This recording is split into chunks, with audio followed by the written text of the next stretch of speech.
Welcome, in front of me is ASUS ZenBook A14, and in this video I will show you how to change date and time on this laptop.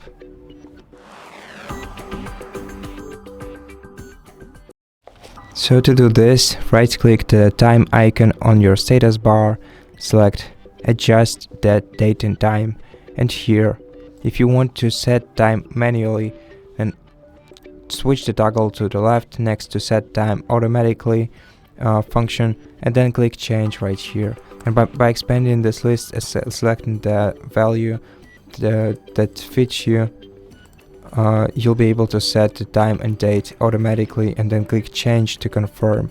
Now I must say that you shouldn't change the date and time to incorrect ones, because this way many online services will become unavailable for you because they require the time and date to be correct. So only use this feature if your automatic time detector doesn't work properly.